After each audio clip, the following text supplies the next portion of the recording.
गोविंद भट स्वामींचे अनन्य भक्त होते.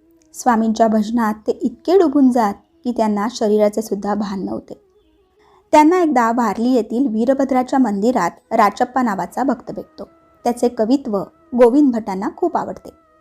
त्यामुळे ते राचप्पांना स्वामींवर कवित्व करण्याची विनंती करतात. पण राचप्पा त्यांना नकार देतात. हे खोचक बोलणे ऐकल्यावर गोविंद भटांना खूप वाईट वाटते. आपल्या कवित्वाच्या आग्रहामुळे समर्थांचा अपमान झाला असे त्यांना वाटू लागते. या अपमानाला स्वतः दोषी मानून त्यांनी 7 दिवस अन्न पाणी त्यागले. स्वामींना अशी भक्ती आवडते. एक दिवशी राचप्पा झोपला आणि स्वामी स्वतः त्याच्या स्वप्नात गेले आणि बोलले, "अरे राचप्पा, मी आणि वीरभद्र एकच आहोत. तू जर आमच्यात भिन्न भाव ठेवलास तर दुःखच भोगशील आणि अधोगतीला जाशील. उठ, जा गोविंद भटाच्या घरी जा, त्यांची माफी माग आणि आमचे गुणवर्णन कर. मनात कोणतीही शंका नको धरू." राचप्पा जागा झाला आणि खूपच घाबरला.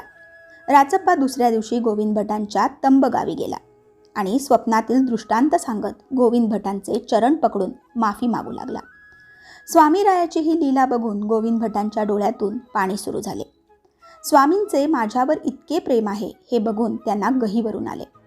तर मंडळी, या कथेचा बोध हाच, सेवा कशी करावी हे माहीत नाही, पण जी पण सेवा करू त्यात शुद्ध भाव असेल तर नक्कीच ती सेवा स्वामींना आवडते.